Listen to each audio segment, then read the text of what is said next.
Hello welcome back to খেলো Bangla channel. আজকের এই ভিডিওতে তোমাদের জানাতে চলেছি আইএসএল কিন্তু নেক্সট ইয়ারে বন্ধ হবার মুখে দাঁড়িয়ে রয়েছে, আর এএফএফকে কিন্তু নির্বাচন করতে হবে তা স্পষ্ট জানিয়ে দিল কোর্ট।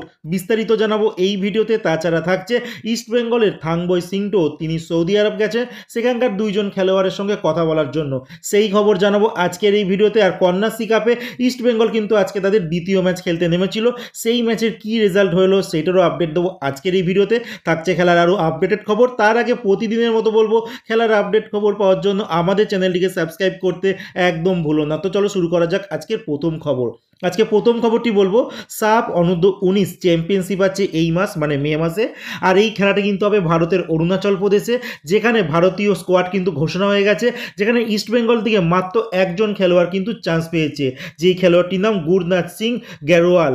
আর এছাড়া সব থেকে বেশি খেলোয়াড় চান্স পেয়েছে কিন্তু ক্লাসিক ফুটবল একাডেমি থেকে, যেই ক্লাসিক ফুটবল একাডেমি কিছুদিন আগেই যে রিলায়েন্স ফাউন্ডেশন যে ইউথ লিগ হয়ে গেল, যেখানে তারা রানার আপ হয়েছিল, এই ক্লাসিক ফুটবল একাডেমি যারা মোহনবাগানের কাছে ফাইনাল হেরে গিয়েছিল, আর সেই টিমেরই 8জন খেলোয়াড় কিন্তু অনূর্ধ্ব-19 সাব কাপের জন্য কিন্তু চান্স পেয়ে গেছে।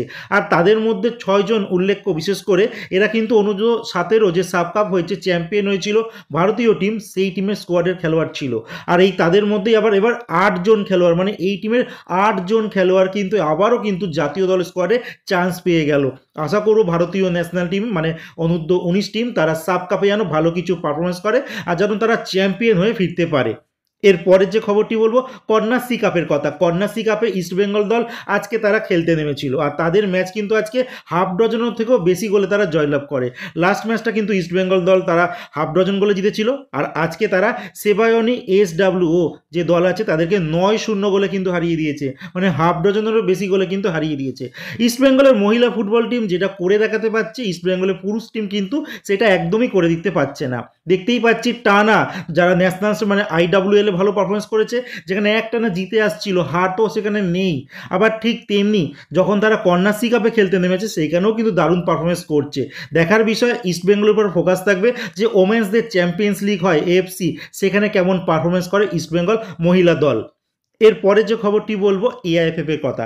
AIFF কয়েকদিন আগে অবধি যা খবর বেরিয়ে আসছিল, FSDL এর সঙ্গে বৈঠক করছিল, তারা নতুন একটা লিগ আনবে কি আনবে না সেইটা নিয়ে, কারণ এই বছরই কিন্তু FSDL এর সঙ্গে কিন্তু চুক্তি শেষ হয়ে যাচ্ছে এই AIFF এ। মানে ISL কিন্তু এবার সংকটের মুখে দাঁড়িয়ে রয়েছে, আর কোর্ট এবার কিন্তু জানিয়ে দিয়েছে একটা জিনিস, সেটা হচ্ছে এই সুপ্রিম কোর্ট জানিয়েছে যতক্ষণ না নির্বাচন হচ্ছে না ততক্ষণ কোনো AIFF কর্তা এইসব মিটিং কিচ্ছু করতে পারবে না, কারণ এখন যারা দায়িত্বে রয়েছে তাদের কিন্তু এক্সপায়ার হয়ে গেছে, তাদের কার্যকাল শেষ হয়ে গেছে, কিন্তু তারা এখনও অবধি কোনো নির্বাচন করছে না, আর তারা এখনও ক্ষমতায় রয়েছে, তারা এই সমস্ত মিটিং এইসব করে চলেছে।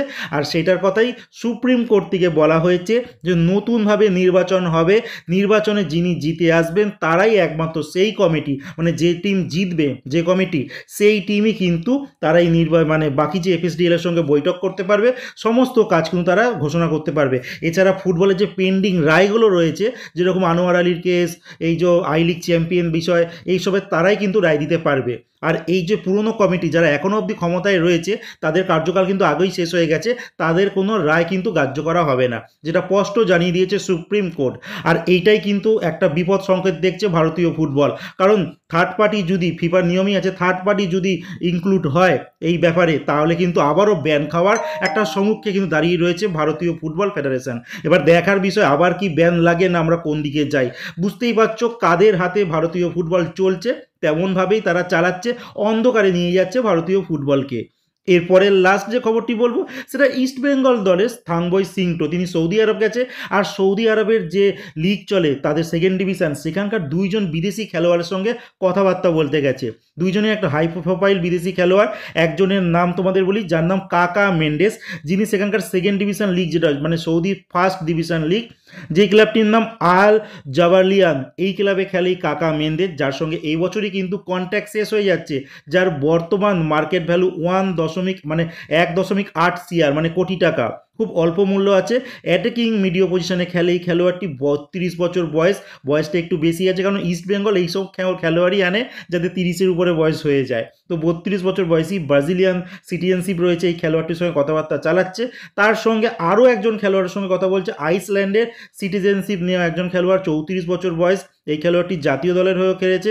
তিনি কিন্তু মিডফিল্ড ছাড়াও কিন্তু রাইট উইঙ্গার, ফরওয়ার্ড পজিশনেও খেলতে পারে। আর এই খেলোয়াড়টির মার্কেট ভ্যালু অনেকটা হাই আছে, 6.4 কোটি টাকা। তিনি এই সৌদি ফার্স্ট ডিভিশনে একটি ক্লাব আছে আল ওরোবা, সেখানে তিনি খেলেন। খেলোয়াড়টির নাম জোহান বার্গ। এই খেলোয়াড়টির সঙ্গেও কিন্তু কথাবার্তা চালাচ্ছে। আর কথাবার্তা চালানো মানে এই নয় যে সেই খেলোয়াড়টি দলে আসবে। কথাবার্তা চালানো মানেই সেই খেলোয়াড়টিকে আমরা প্রস্তাব দিচ্ছি, দুই পক্ষের সম্মতি হলে তারপরে কিন্তু একটা ডিল ডান হয়। এখনও অবধি কোনো সই হয়নি, পুরোটাই তোমরা রুমার পর্যায়ে রাখতে পারো। দেখার বিষয়, ইস্টবেঙ্গল অনেক খেলোয়াড়দের সঙ্গে কথা বলছে, আর এবার কাকে আলটিমেট তারা নিজেদের দলে তোলে সেইটি এখন দেখার। এবার কিন্তু স্থানবই সিংটো পুরো একদম দায়িত্ব সমেত কাজ করতে শুরু করে দিয়েছে। দেখা যাক ভালো কোনো খেলোয়াড়দের এই বছর তুলতে পারে কিনা। তো আজকের মতো খেলার খবর এতটুকুই। ভালো থেকো, সুস্থ থেকো, দেখা হচ্ছে নতুন আরেকটি ভিডিওতে।